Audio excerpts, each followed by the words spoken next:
we put ourselves in our fans' shoes, and how do we make it even more fun for people that don't like baseball? And so we came up with ideas like dancing players, a breakdancing coach, a senior citizen dance team, the Banana Nanas, a male cheerleading team, the Mananas, and said, let's just try it. First thing we did was our Hey Baby dance, and then we did the kick line.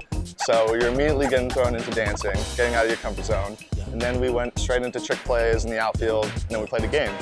Sure, he wants the 1 seed. They want to finish with the best record in baseball, so they have home field advantage. Game 6, Game 7 of the World Series, if it comes down to that. But this is a guy who has talked about the value, the importance of his players' health. I'm Gregg Murphy. I'm Sam Stafford. I'm Todd Zolecki. This is Ruben Amaro. I'm Jim Salisbury. How you doing? This is Mark the Shark Edis, PA announcer and DJ for the Savannah Bananas. Welcome to Phillies Nation, presented by Valley Forge Tourism.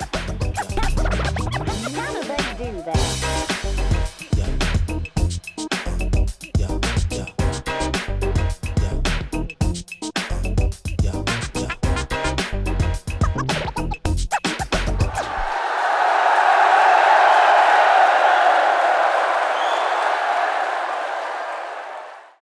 Shibe Vintage Sports, celebrating its 10th anniversary as Philly's premier sports boutique. We've been through the highs and lows, from Chip Kelly in the process years to Philly Special and Bedlam at the Bank. We've cried and screamed alongside you. Our mission has always been to honor the city's incredible sports history by bringing together creative local artists with you, the fans, to tell these uniquely Philly stories. So stop by and celebrate with us at our flagship location on 13th Street in Center City, or our shops in downtown Wayne and Paoli Pike in Westchester. Welcome to Phillies Nation, presented by Valley Forge Tourism. I'm Sam Stafford, and today I am with the owner of the Savannah Bananas. One hint when you look at his suit, right? What's he do? Jesse Cole. Jesse, tell us all the way from the beginning, where did this ideal originate? Well, this is special being here at Citizens Bank Park with the Phillies, and I think we never would have imagined we'd be here when we started. We just wanted to make baseball fun. That was the goal. You know, we put ourselves in our fans' shoes, and how do we make it even more fun for the people that don't like baseball? And so we came up with ideas like dancing players, a breakdancing coach, a senior citizen dance team, the Banana Nanas, a male cheerleading team, the Mananas, and said, let's just try it. And luckily, the fans enjoyed it. And since we started back in 2016, we've sold out every single game all the way till now, and it's blown us away in so many ways. Now, you said you did start in 2016. Originally, you were part of the Coastal Plains League, a summer ball league. How did you guys migrate from that to what you guys are now? Well, the name of our company is Fans First Entertainment. So we watch our fans. We are obsessed with our fans. We are fanatical about our fans. And so even though we were selling out games with all the entertainment, we realized fans were still leaving games early. So every night around 9 o'clock, 9:15, fans would start to leave because, you know, they had enough. And so we said, well, what would make it so our fans would never want to leave? What would make it so our fans would want more? And so we started saying, what are the rules in baseball that maybe are a little slow, a little boring? You know, why is there bunts? Why is there walks? Why are there mound visits? Why did players step out of the batter's box? Well, what if a fan caught a foul ball and it was an out? We added all these ideas and said, let's just try it. And so 2020, with very few fans during COVID, we practiced it. And we played our first game in 99 minutes. And we started seeing that 98% of our fans stayed till the end of the game because they wanted to see what would happen. And so we said, all right, let's take another big bet. Let's take this on the road. And we did a one-city world tour. In Mobile, Alabama, 7,000 fans showed up. Then to 7 cities, then to 33 cities, now to Major League stadiums. And we just kept learning every day on how to make a better experience for our fans. So you said back in 2020 is when this really began, but were you still having that banana ball style when you were in the Coastal Plains League? Well, we still had the dancing. We still had crazy entrances. We still had a lot of the entertainment, but we were hamstrung because we couldn't change the game. It was still, could be a 2.5-hour game, could be a 3-hour game. You know, there were still batters stepping out of the batter's box. There were still walks. It was still a slower pace. So there's only so much we could do. So that's when we started doing both at the same time, and we realized we had to go all in on banana ball. Now, you are in this fantastic suit here, and your character in these, you're known as the man in a yellow tuxedo. So tell us about that. Well, this has become my calling card. And, you know, I've been so inspired by Walt Disney, but also P.T. Barnum. And P.T. Barnum believed in creating a show and bringing so many people together, a cast of characters that could put on a show like no one has ever seen before. And so for me, as someone who's kind of came up with this show and created Banana Ball, I said, I can't just dress like everyone else. I need to embody this. And so I believe in standing out. I believe in being different. And I believe in giving permission to our team to have fun. If the owner's wearing a crazy yellow tux and running around and throwing T-shirts and Dolce & Banana underwear into the crowd, then our staff can have fun and not take themselves too seriously. And I believe that's the case for anyone. Don't be afraid to stand out, be different. We weren't born to fit in. We were born to be different and stand out and be our best version of ourselves. And that's what I hope this yellow tux represents. Now, everybody does know the Savannah Bananas, but you did add the party animals. So tell us about when you added them and what really the idea with them is. What's crazy to think, the party animals have over 2 million followers on TikTok. That's more than any Major League Baseball team. It's crazy. And so they have an unbelievable following as well. So we wanted to create another brand that would play the Bananas. And the reality is, it's not the Globetrotters. The party animals won the tour last year. So imagine the Washington Generals beating the Globetrotters on an entire season. It doesn't happen. So what makes Banana Ball special is every single night is competitive. You never know the outcome of the game. So everyone's waiting in their seat, the edge of their seat, standing up at the end of the night trying to see who will win. And the party animals have become a very well-known and popular brand. I mean, they sold out Vegas 20,000 tickets in 16 minutes. So they have people that are following them all around the country, and they're doing their own headlining tour. So they're the second team, and then the firefighters became our third team, and now they have a big following, and they're doing their headlining tour. So we're just trying to build these identities that people can connect with. We want our fans to be able to relate to someone on every team, and whether it's a cast and character member like Princess Potassia, or a senior citizen dance team member in the Banana Nanas, or it's a man-ana, a dad bod, or it's a partier, or it's someone on the Bananas. We want someone to relate to everyone, and that's what we're trying to create. You talked about that following. The Savannah Bananas have over 2 million followers on Instagram. You have over 6 million on TikTok. Do you see your players starting to become influencers because of that following from the team? Yeah, it's crazy. Again, the goal was never to create followers. The goal was to create fans and to create something at the ballpark that no one has ever seen before. And when you do that, people want to watch it. And so to think the Bananas have over 15 million total followers, the players have over 10 million followers, the party animals 3 to 4 million. I mean, it's grown tremendously. But again, that's just a byproduct. If we do things that people have never seen before, do things that wow fans, that surprise fans, that blow them away, then they just want to be a part of it. And we want to build a community of fans being a part of it. So yes, to see what's happened with all of our teams and all of our players especially is really special. The tour just keeps growing and growing. This year you're going to be playing at 6 MLB parks. It keeps getting bigger. So what's next for Banana Ball? Well, I think if you asked me a couple of years ago, I'd say, hey, I have a goal to sell at Fenway Park and maybe another Major League Stadium, and to see 45,000 people here at Citizens Bank. And I think, obviously the Major League Stadiums are special because we're able to take care of more fans. But, we're going to keep thinking big. We're going to keep dreaming big. And I don't think Major League Stadiums are as big as we can get. I think we're going to look at bigger stadiums. I think we're going to look at taking this all over the world. I think we're going to be building this for the youth and seeing how can kids play the game of Banana Ball with trick plays and backflip catches and fans catching foul balls. And I think, the sky's the limit. But it really stems from how do you create something that fans would love, that a player would love to play, that people want to watch, and then just keep bringing that to more people.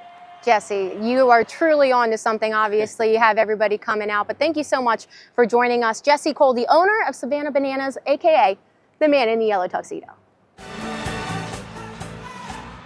And fans at the sold-out Citizens Bank Park got to sample all the Bananas have to offer with this dance to the batter's box.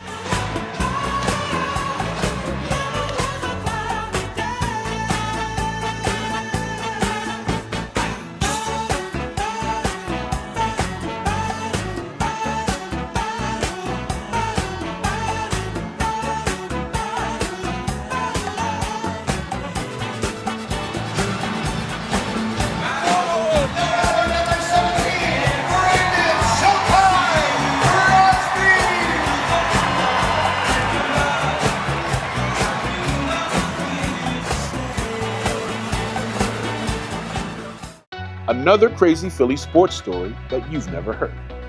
It was September 20th, 1964. The Phils were 6.5 games up in the National League and destined for their first pennant since 1950.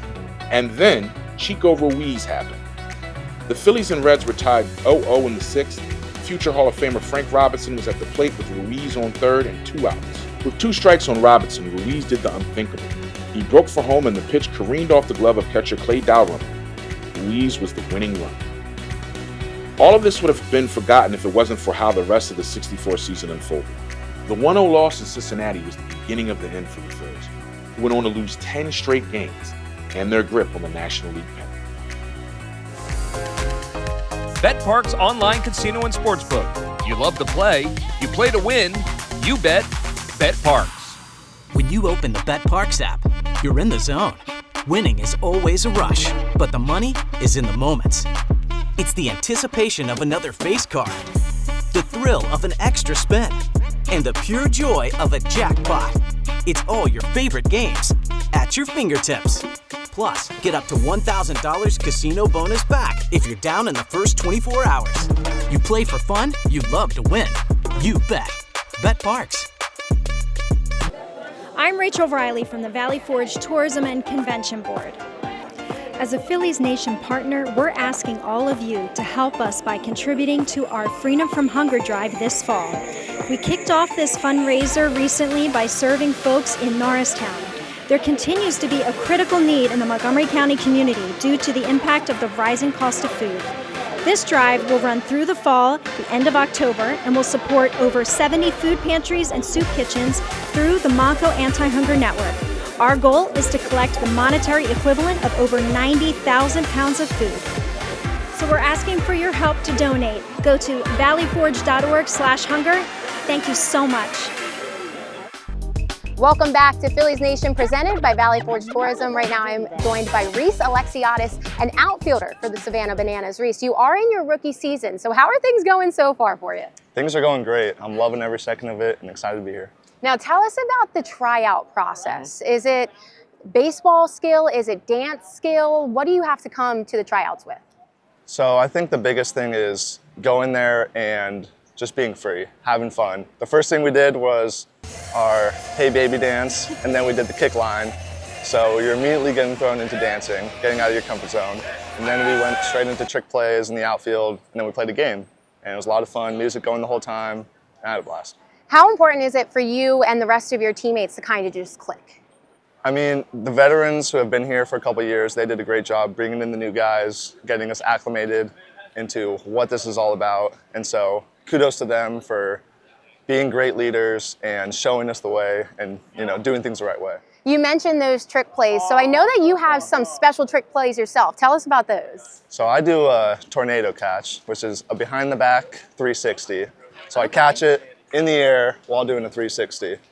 So I've hit that one a couple times. Yeah, where did you learn that? Was that something you practiced before going into the tryouts? Did they show you? So last year, shout out to Vinny DeRubius. He, I guess, invented it. He did it last year, and the Bananas did like top 10 trick plays, and that was number 1. Okay. And so I saw that and was like, I want to do that a lot. And so practiced it going into this year, and haven't perfected it yet, but I'm getting close. Yeah, it sounds like it if it's a favorite move, right? But so obviously that's something, you can't just learn how to do that without any baseball background. So what is your background in baseball? So played Division I baseball at Pepperdine University, then didn't get drafted, didn't get signed, went to go play indie ball in the Pioneer League in Utah for the Ogden Raptors. Played there 2.5 years. Won MVP of the league last year, and that's where, you know, they noticed me, got the tryout, and rest is history. Wow, what a story. So tell us about your regular practices. Are they baseball? Are they dance, choreography? What happens at these practices? No, it's a mix of both.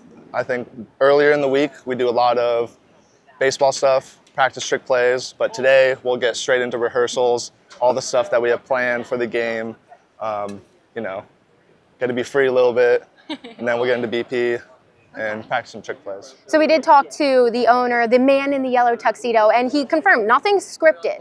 But with the dances, do you guys have like when that's going to happen? You do have the 3-2-2 dance, right? Mm-hmm. So are they like scripted? Do you know when you're going to hit these? So we'll have, you know, dances prepared. So like if we score and we win an inning, we'll do a dance or whatever we have planned. But if we don't score, then we don't do it. Okay, awesome. Well, Reese, thank you so much for taking us behind the scenes and learning what it's like to be a player. And hopefully we get to see that tornado catch this weekend. Yes, thank you.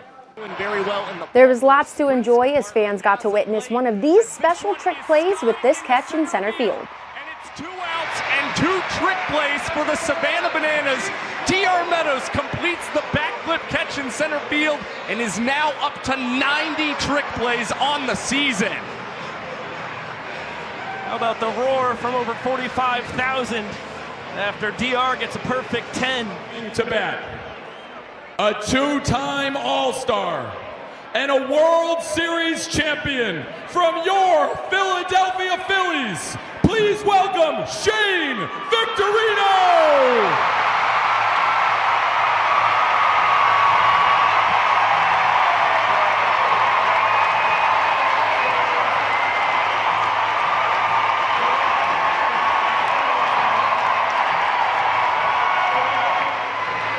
What a special moment for the flying Hawaiian. He's only seen one pitch in his banana ball career. He lined it for a walk-off single out into left center in Las Vegas a year ago. And the crowd here in Philadelphia staying loud with Victorino in the 2-2 count. They start the cheers, trying to implore him to find a little success as this one is rolled over to second base. Jordan Hussein, who has entered the ballgame at second, comes up with the trick play out for the party animals. From your Philadelphia Phillies, Joe Blanton!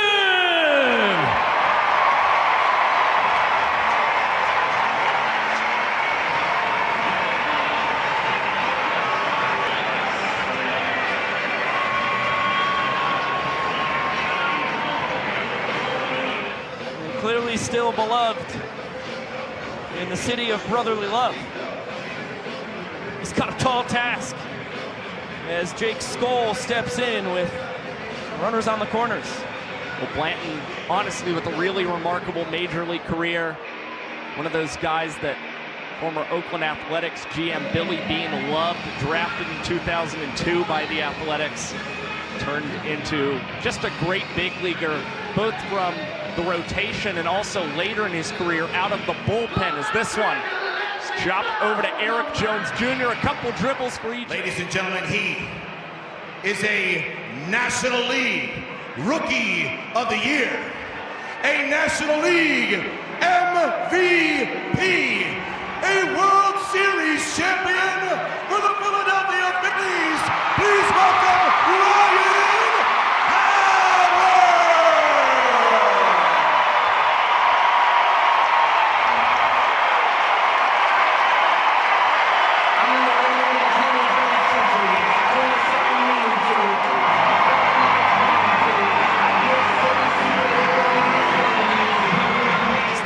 Ryan there.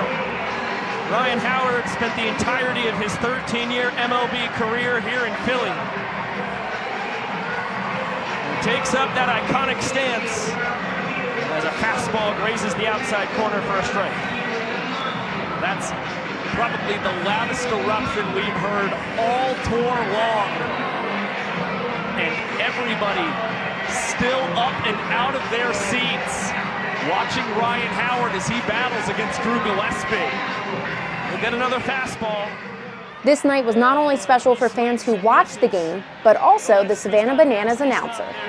I am here with Mark the Shark Edis. Mark, you are from Vineland. Vineland, New Jersey, class of 1995, baby. There we go. You had to shout him out. I might have just messed up my mic. But what's it like for you to come to Citizens Bank Park and be able to have this show where you're broadcasting in your hometown field? This is absolutely incredible. Ended up in Savannah because I did radio for a bunch of years. Ended up at a radio job in Savannah in 2015, 2016. Ended up with the Bananas. Ended up with the Coastal Plain League Bananas. Was there since the very beginning, and to see where we were from the college level team to where we are now touring around the country is absolutely amazing. And yes, to be home at a place that I've been to over 100 games at, Veterans Stadium, went to over 50 games there, to be back at Citizens Bank Park for 45,000 plus. I've only cried twice. I've been here 15 minutes. It's going to be electric. I can't wait. My wife and my son and my daughter are coming. Family's here. I wish my mom and dad were still here to enjoy this. Oh, I got chills. That's awesome. Amazing. It's such a hometown connection for us. Now tell us, you are the broadcaster, but also the DJ. So what do you do? What's a typical game like for you? Music and announcing is a big responsibility. So my goal is to get everybody in the ballpark vibing, hyped up the entire night.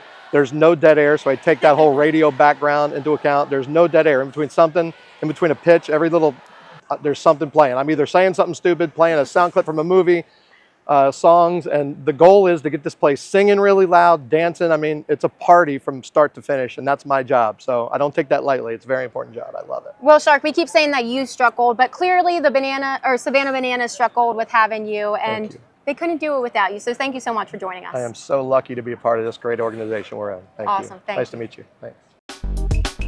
And now let's kick it over to Philly's preeminent quizmaster, Johnny Goodtimes, for some baseball trivia. The 1983 Wheeze Kids had 7 players who were age 38 or older. 2 were Ron Reed and Bill Robinson. Who were the other 5? BetPark's online casino and sportsbook. You love to play, you play to win, you bet BetParks. When When you open the BetParks app, you're in the zone. Winning is always a rush, but the money is in the moments. It's the anticipation of another face card, the thrill of an extra spin, and the pure joy of a jackpot. It's all your favorite games at your fingertips. Plus, get up to $1,000 casino bonus back if you're down in the first 24 hours. You play for fun, you love to win. You bet. BetParks. Welcome to Wheelhouse. I'm Jeff, and today we're going to be talking about some of the best Bryce Harper cards we have here at our Wayne location. Everyone knows Bryce Harper is one of the best players in baseball. He has been since his rookie season in 2012. He's often featured in special cards and special parallels. Some of Bryce's cards are worth thousands of dollars, but we have some for less. Bryce Harper cards come in many shapes and sizes, but here are three that we love.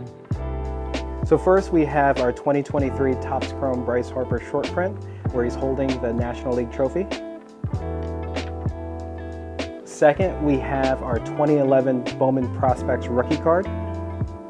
And third, we have our 2023 Topps dual auto card with Mike Trout and Bryce Harper. If you're interested in any of these cards, then stop by Wheelhouse in Wayne and we'll hook you up with a great deal. We also have Bryce Harper cards in our Westchester location. So come by. We are open 7 days a week. Follow us on Instagram at Wheelhouse Cards or online at wheelhousecards.com. Go Phils! The 1983 Wheeze Kids had 7 players who were age 38 or older. 2 were Ron Reed and Bill Robinson. Who were the other 5? They were Pete Rose, Joe Morgan, Tony Perez, Steve Carlton, and Tug McGraw. Welcome back to Phillies Nation, presented by Valley Forge Tourism.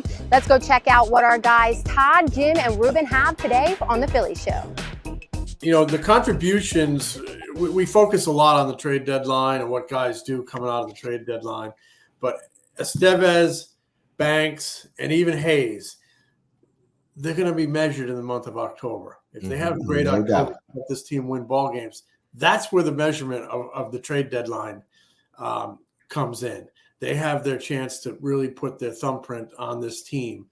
Not so much what they did the final, 2 months of the season, but now in October, the month that will define the 2004 Phillies. Yeah, and getting into some of the nuts and bolts of this thing too, as far as the bullpen is concerned, where the way Rob Thompson utilized these guys. So you notice that Hoffman came into the game in the middle against the guys in the middle of the lineup, the 2, 3, 4 guys, or 3, 4, 5, I think it was, right in the middle. And I think that's what you're going to see in the playoffs. I think that he probably trusts Hoffman to get the really tough outs late in the game.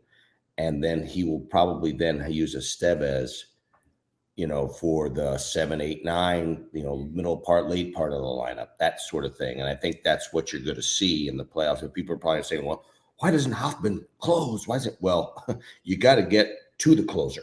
Mm-hmm. You got to get the outs before the closer too. And I don't have any problem with the way he sort of utilized, done a really nice job of that. And that's where I sort of measure who and how, Rob Thompson manipulates that bullpen.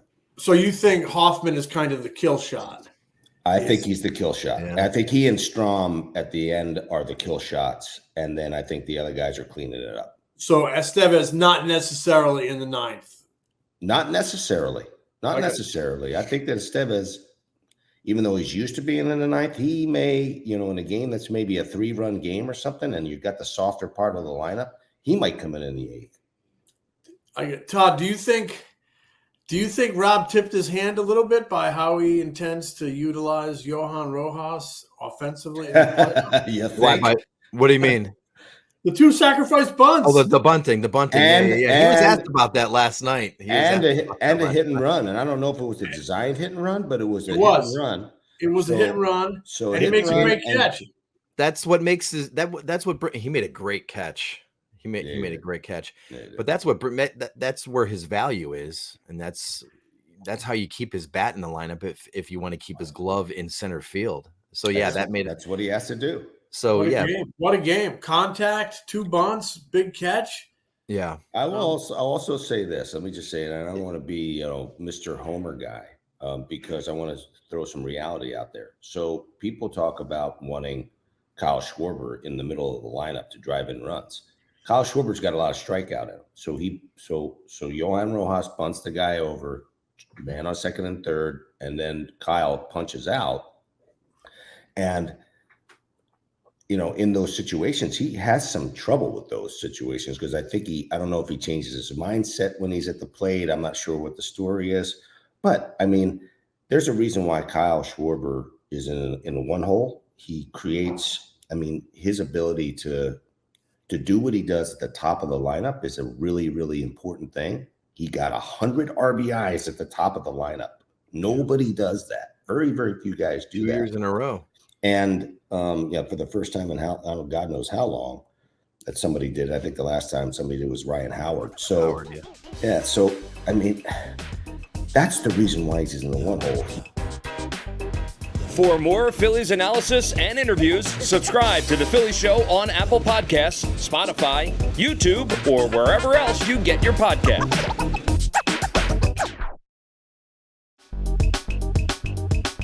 Welcome back to Phillies Nation, presented by Valley Forge Tourism. That's all we have for today's show. What a pleasure it was to have Banana Ball here in South Philly. We're hoping that we'll get to see them again next year. But for Gregg Murphy, I'm Sam Stafford, and we'll see you next week.